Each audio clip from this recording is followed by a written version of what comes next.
স্বাগত জানাচ্ছি আমাদের থানামের ভাইকে। আসসালামু আলাইকুম ওয়া রাহমাতুল্লাহ। আমরা বলতে পারবো ইনশাআল্লাহ। সরকার কিন্তু একমাত্র এই ওয়ার্ড এটা মডেল ওয়ার্ড ঘোষণা করছে আগে থেকে। আমাদের 30 সময় ক্লাস আছে, ছেলেগুলো ওয়েট করতেছে অনেক জায়গায়। আসসালামু আলাইকুম। সবাইকে দোয়া চাই। আসসালামু আলাইকুম। আরো কয়েকদিন সময় আছে, স্কুলের স্যাররা কিন্তু বাড়িতে এসে ভোটার লিস্ট করতেছে। ওই সময় খুব কষ্ট লাগে যে আমার প্রার্থী 16 ভোটার ফেল করছে। 53 নং ওয়ার্ডের কাউন্সিলর প্রার্থী সুরুজ্জামান ভাই ইতিমধ্যে এলাকায় এলাকায় মানুষের দুয়ারে দুয়ারে মানুষের কাছে কাছে বাংলাদেশ জামাত ইসলামের সালাম পৌঁছিয়ে দিচ্ছেন। বাংলাদেশ জামাত ইসলামের পক্ষ থেকে ঢাকা উত্তরা তুরাগ থানার আওতাধীন 53 নং ওয়ার্ডের হয়ে তিনি কাউন্সিলর হিসেবে লড়বেন।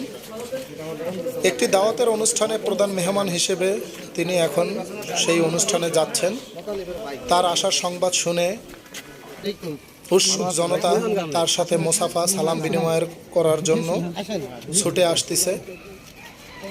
এই অনুষ্ঠানে আরও উপস্থিত থাকবেন তুরাগ মধ্য থানার সম্মানিত আমির গাজী মনির ভাই, সেক্রেটারি মহিবুল্লাহ বাচ্চু। আরও উপস্থিত থাকবেন থানার বিভিন্ন নেতাকর্মীরা। আলহামদুলিল্লাহ আমরা চেষ্টা করলে এই ওয়ার্ড আমরা বসাইতে পারবো ইনশাআল্লাহ।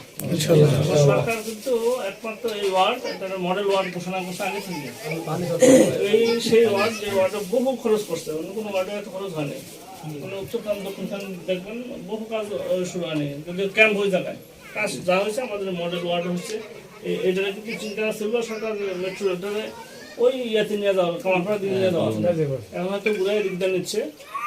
সব মিলে দিয়াবাড়ি মেট্রোল হওয়ার কারণে নিশ্চয় এটা অত্যন্ত গুরুত্বপূর্ণ এলাকা। এই জায়গায় অনেকগুলো ইউনিভার্সিটি আছে, অনেকগুলো স্কুল আছে, শত শত হাজার হাজার মাদ্রাসা আছে, আর দেশের বহু উল্লেখযোগ্য ব্যক্তিবর্গ এই জায়গায় আছে। সেক্ষেত্রে এই ওয়ার্ড অন্যরকম একটা ওয়ার্ড, শুধু কাউন্সিলের পক্ষে সব কাজ করা সম্ভব না। সবাই এগিয়ে আসা উচিত, বিশিষ্ট জনগণের সাথে আমরা চলেন।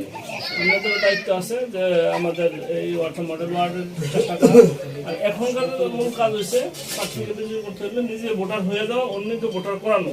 সেটা কিন্তু এখন চলতেছে আপনাদের ওয়ার্ডে, বলে আমরা এই কাজটা কেউ করতেছেন না। আমাদের রানা বলে আমরা কাজ করতেছি, ফুলবাড়ি করতেছি, নভর চলতেছে, দেওয়ার চলতেছে, দিয়াবাড়ি চন্দ্রের কাজটা আমাদের একটু গ্যাপ আছে না। সেই ক্ষেত্রে আমার মধ্যে আরো কয়েকদিন সময় আছে, স্কুলের স্যাররা কিন্তু বাড়িতে এসে ভোটার লিস্ট করতেছে। যারা গ্যাপে আছেন বা যারা জানতেছেন না তারা আমার মধ্যে যোগাযোগ করে এখন এই কাজটা করে নেওয়া উচিত। আর আবার ভোটার ট্রান্সফার করার কাজও তারা করতেছে।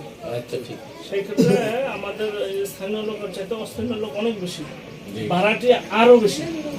সেই ক্ষেত্রে আমি যদি আমার বাড়িতে ভোটার করি, এই ভোটার কিন্তু আমার পক্ষে কথা বলবো বা আমার অধিকার আছে, তার ভোটটা আমি বসছিলাম আমার। কিন্তু আমরা যদি ভোটার না করি, এই দাবি নিয়ে কথা বলা আমরা সুযোগ পাবো না। এছাড়া ওই প্রার্থীর ভোট যেমন দাম, একটা নির্দিষ্ট লোক যায় সমাজের তার ভোট সমান দাম, এবং ভোট অধিকাংশ সময় অনেক সময় দেখা যায় অল্প কিছু ভোটার ফেল করে পাশ করে। ওই সময় খুব কষ্ট লাগে যে আমার প্রার্থী 16 ভোটার ফেল করছে। হাফসোস করার কর্মীরা বেশি কষ্ট পায়। সেই ক্ষেত্রে আমি সবাই আহ্বান জানাবো যে আল্লাহর দিন প্রতিষ্ঠার লক্ষ্যে, সৎ লোকের প্রতিষ্ঠার লক্ষ্যে বাংলাদেশ একসময় অনেক ঐতিহ্যবাহী দেশ ছিল। 200-300 বছর অবশাসনের দেশ নিচে চলে আসছে। আমরা সঠিক নেতৃত্ব বলে, যোগ্য নেতৃত্ব বলে দেশ আবার বিশ্বের মুখে অন্যতম দেশ হতে পারবে।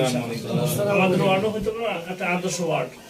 আসুন আমরা সবাই মিলে আমরা স্বাগত জানাচ্ছি আমাদের থানামের ভাইকে। আসসালামু আলাইকুম ওয়া রাহমাতুল্লাহ।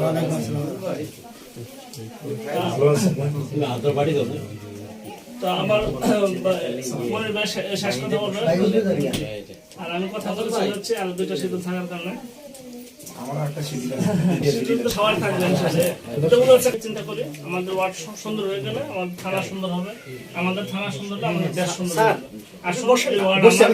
এই এলাকার রাস্তাঘাট আমাদের 30 সময় ক্লাস আছে, ছেলেগুলো ওয়েট করতেছে অনেক জায়গায়। আসসালামু সবাইকে দোয়া চাই। আসসালামু আলাইকুম।